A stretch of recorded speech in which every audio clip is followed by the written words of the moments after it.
Part 12. Tidak tenang. Tuh Bu, dengar dulu penjelasan Tamik, jangan main labrak saja, ucap ayah mertua menasehati.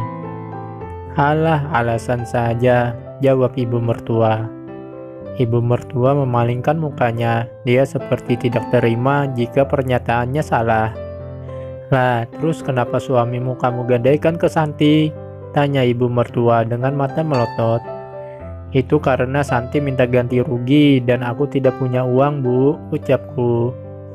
Ganti rugi apa? Tanya ibu mertua. Wanita di depanku itu selalu berpendapat kalau aku tidak pernah kekurangan uang.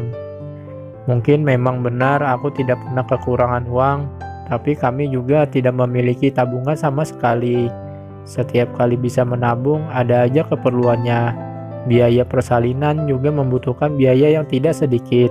Seringkali tabunganku dengan Mas Yudis habis untuk keperluan anak-anak. Aku sudah merusak tatanan rambutnya yang dari salon, jawabku. Kok bisa? Tanya ibu mertua. Tidak sengaja, Bu, jawabku. Memangnya kamu apakan rambutnya? Kok bisa-bisanya bertemu dengan janda pelit itu? Tanyanya.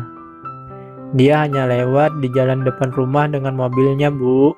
Kebetulan aku sedang melempar bondan pakai sapu dan gak sengaja mengenai Santi.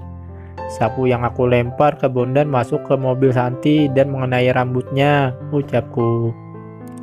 Hanya itu? Tanya ibu mertua. Iya Bu, hanya itu, jawabku. Dan kamu gak bisa membantah saat dimintai ganti rugi? Tanya ibu mertua. Sudah Bu, tapi Santi mengancam mau melaporkan Tamik ke polisi, jawabku.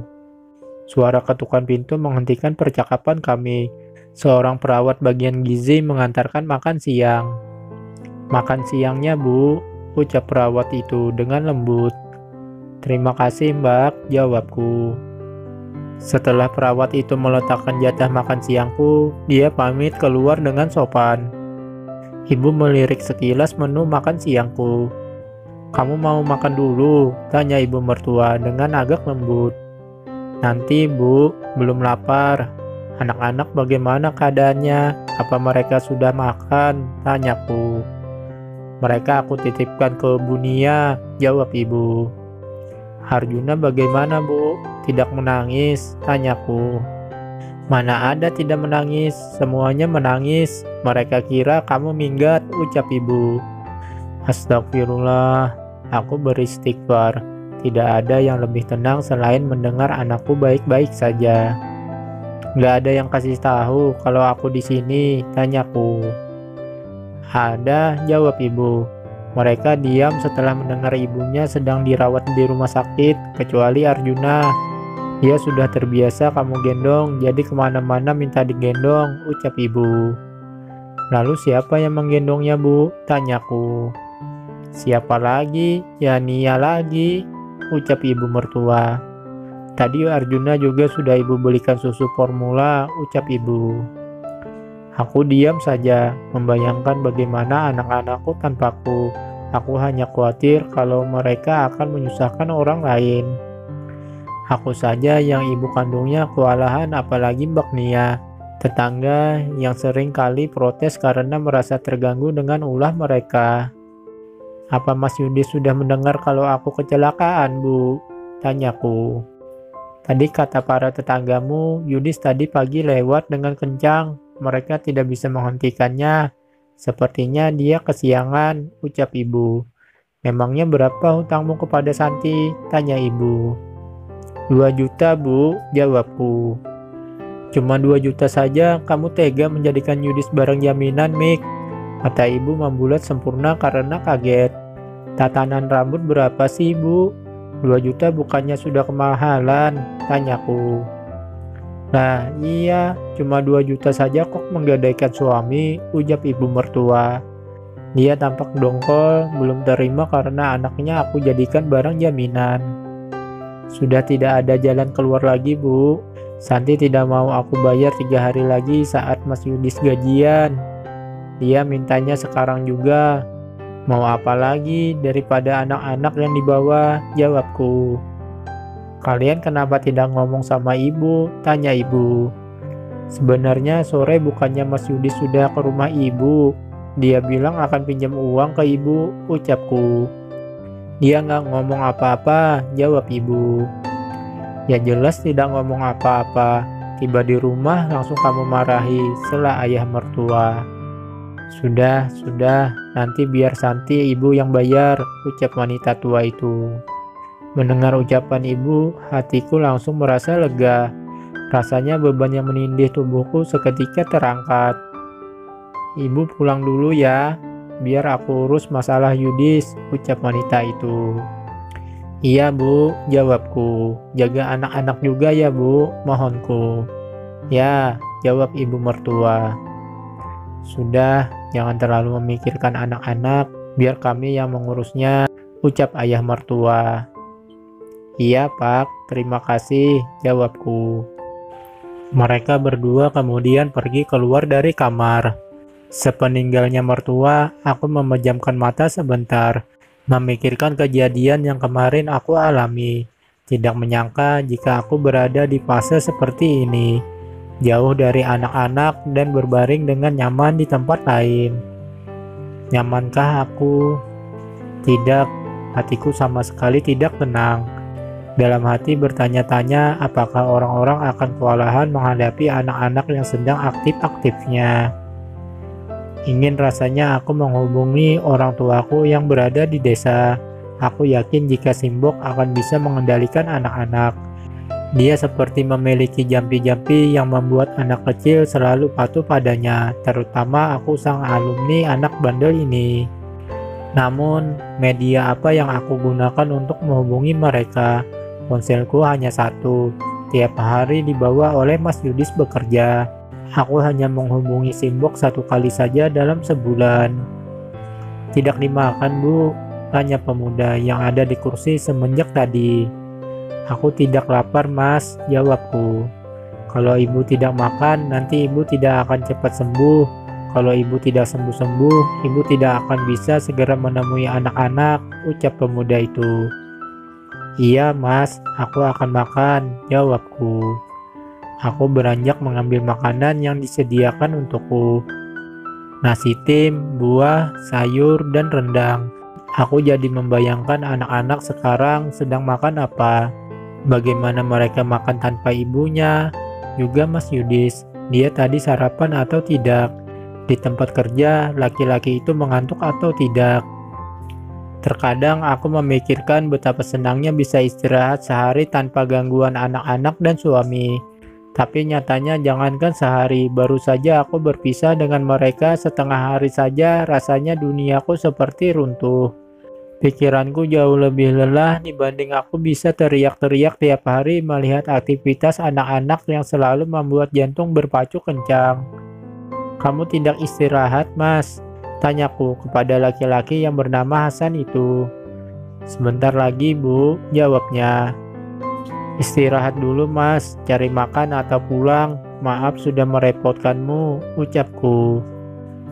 Aku tinggal keluar dulu ya, Bu, ucapnya. Iya, Mas, jawabku. Aku memutuskan tidur saat hanya seorang diri. Baru memejamkan mata, terdengar kembali langkah orang masuk ke dalam kamar. Seorang perawat datang mengganti infus dan meletakkan obat di meja sampingku. Pun berdiri seorang berpakaian putih-putih di sampingku. Bagaimana perasaan ibu? Tanya seorang wanita yang berpakaian putih-putih yang aku duga dokter itu. Alhamdulillah baik dok, jawabku bohong. Tubuhku terasa sakit semua. Kakiku yang terluka juga terasa masih nyeri. Tulangku sebelah kiri terasa ngilu. Ibu nggak boleh bohong. Seseorang yang jatuh apalagi mengalami kecelakaan minimal rasa sakitnya akan berkurang setelah 3 atau 4 hari. Ini baru hari pertama. Mungkin tadi belum begitu terasa, tapi kebanyakan beberapa saat setelah jatuh akan mengalami rasa nyeri yang teramat sangat. Ibu harus minum obat secara teratur agar sakitnya segera hilang, ucap Bu Dokter. Intonasi suaranya cepat namun bisa aku pahami. Baik dok, jawabku. Aku tidak menyangka kalau dokter paham apa yang aku rasakan. Aku sengaja berbohong agar segera diizinkan pulang. Namun, dokter itu ternyata tidak bisa ditipu. Satu lagi, sesakit apapun jangan biarkan stres melanda. Nanti bisa terjadi komplikasi, ucap Bu Dokter. Baik dok, jawabku. Dokter segera keluar dari ruangan diikuti oleh perawat yang mengganti infus dan menyediakan obat untukku tadi. Aku dilarang stres, bagaimana tidak stres bila tidak bertemu dengan anak-anak? Pernah suatu ketika terjatuh dan terluka di kamar mandi, tapi ketika mendengar anak-anak minta ini dan minta itu, seketika rasa sakitku menjadi hilang. Aku harus bertemu dengan mereka. Mereka adalah obat yang mujarab untuk rasa sakitku ini. Pintu kembali ada yang membuka. Hasan masuk dengan membawa buah-buahan lalu meletakkannya di meja sampingku. Mbak, maaf ya, aku tidak bisa menemani Mbak Tamik lama. Tadi aku sudah diberi peringatan oleh bosku. Gak boleh libur lagi. Aku sudah bolos selama 2 hari, ucap pemuda itu. Ada yang aneh yang aku tangkap dari ucapan pemuda itu. Tadi awalnya dia menyapaku dengan sebutan ibu, kenapa sekarang memanggilku dengan sambutan Mbak? Iya mas, tidak apa-apa, jawabku. Tapi sekarang pertanyaannya siapa yang menggantikanku untuk menjaga Mbak? Tanya Hasan. Nanti suamiku juga kesini mas, jawabku. Katanya suami Mbak sudah Mbak gadaikan, tanya pemuda itu. Ternyata Hasan mendengar apa yang tadi aku bicarakan dengan mertua, dan ternyata aku juga lupa kalau ada perjanjian dengan Santi sebelum terjadi kecelakaan ini. Jika sepulang bekerja, Mas Yudis harus langsung menjemput Santi di rumah makannya dan menggantikan Sapam yang sedang cuti. Iya, aku lupa, jawabku. Aku kira aku bisa sendirian, cuma sakit kayak gini saja, lanjutku. Maaf ya Mbak, sebenarnya aku menyesal ingin mengatakan ini, ucap pemuda itu. Kenapa mas? Tanyaku. Mbak Tamik tahu sendiri kan kalau aku tidak bersalah, tanyanya. Iya mas, jawabku. Mbak Tamik yang tiba-tiba menjemput untuk aku tabrak, ucapnya. Iya mas, jawabku. Aku cuma mengatakan jika aku tidak bisa membantu banyak masalah administrasi. Aku baru beberapa hari diterima kerja, belum memiliki penghasilan, ucap pemuda itu. Maksud Mas Hendra? Maaf Mbak, sebenarnya aku tidak ingin mengatakannya, tapi ini harus. Aku menunggu pemuda itu melanjutkan ucapannya, tapi dia tidak segera kembali berbicara. Maksudnya mas, ingin aku membebaskan Mas Hasan dari biaya administrasi, tanyaku. Maaf Mbak, aku mohon pengertiannya, ucapnya dengan menunduk. Tidak apa-apa mas, aku memang yang bersalah, jawabku mencoba mengerti posisinya. Jadi Mbak Tamik tidak akan menuntut apapun dariku kan, tanyanya. Iya mas, aku tidak akan menuntut apa-apa darimu, ucapku.